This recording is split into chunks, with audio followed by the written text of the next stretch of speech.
Let's get right into it. Number 1. Play dead if you see a bear. Ah yes, the classic go limp and hope for the best strategy. Nothing screams survival like pretending to be a lifeless meat burrito in front of a giant, sniffing murder tank with claws. Now, technically, this advice can work. If you're dealing with a grizzly bear, and if it's only defending its territory or cubs. But let's be honest, in the middle of a panic spiral, do you really know what kind of bear is about to chew on your femur?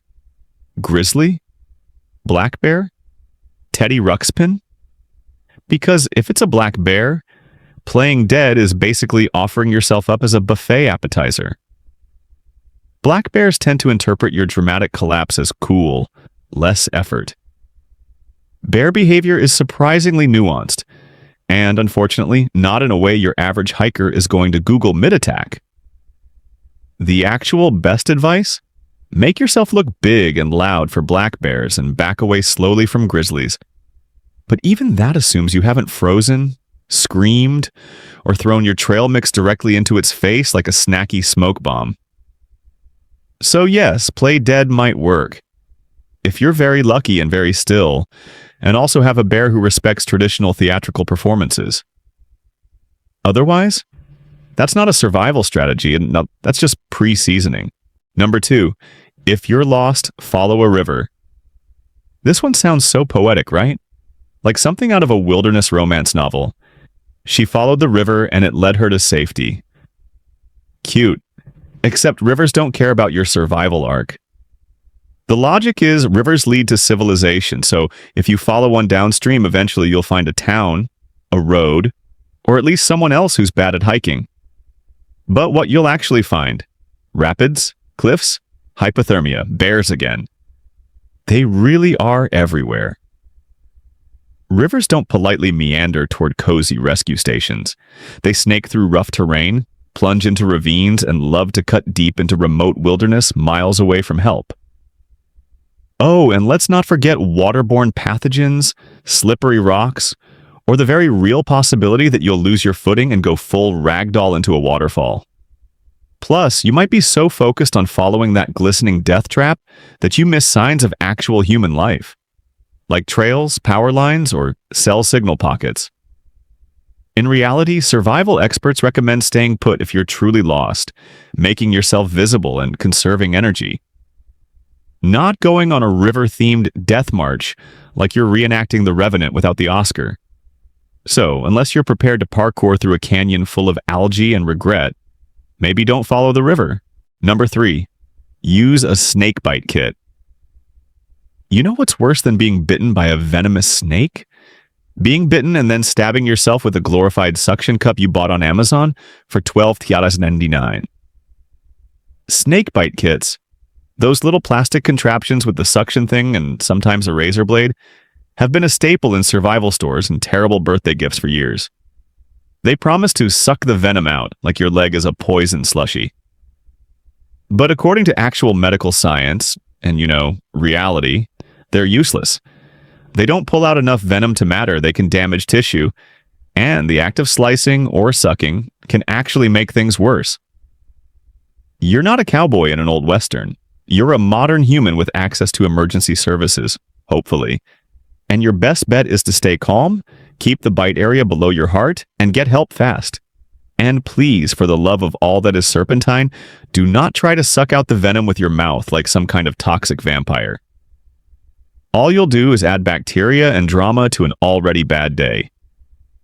Basically, snakebite kits are the placebo effect for panic. They make you feel like you're doing something while the clock is ticking.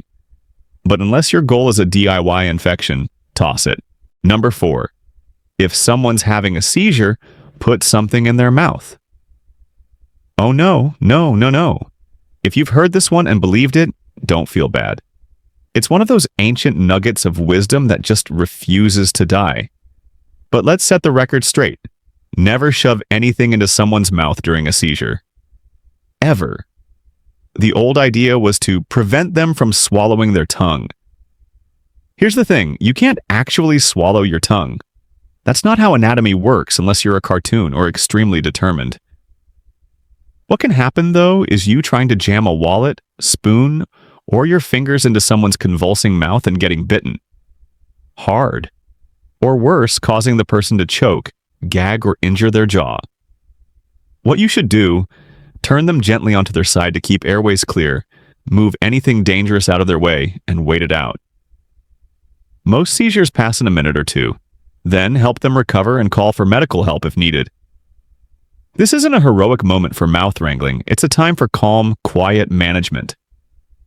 Think lifeguard, not dental explorer. Honestly, the only thing worse than having a seizure is waking up with a stranger's car keys jammed between your teeth like some bizarre neurological prize. Number 5, stop, drop, and roll. Always. Look, we all had to learn this one in school. Fire Safety 101.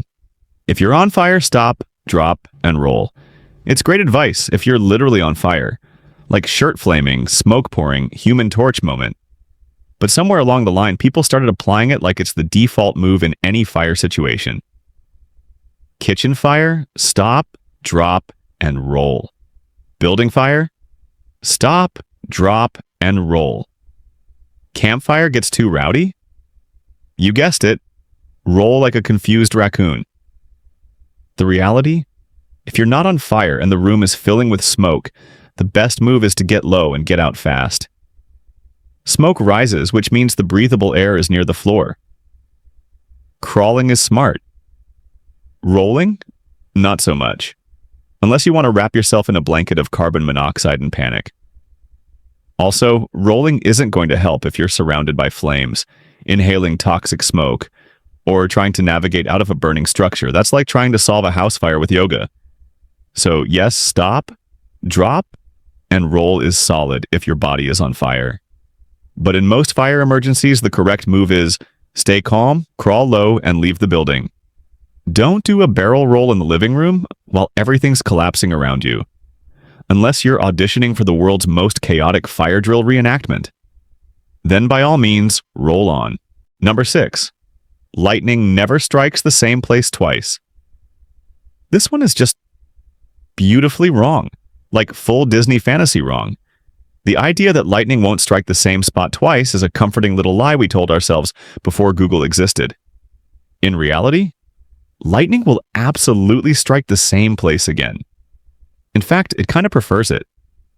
Tall structures, isolated objects, and anything metal? Lightning loves that stuff. The Empire State Building gets struck about 20 to 25 times a year. That's not a freak accident. That's a regular appointment. But here's where this myth becomes dangerous.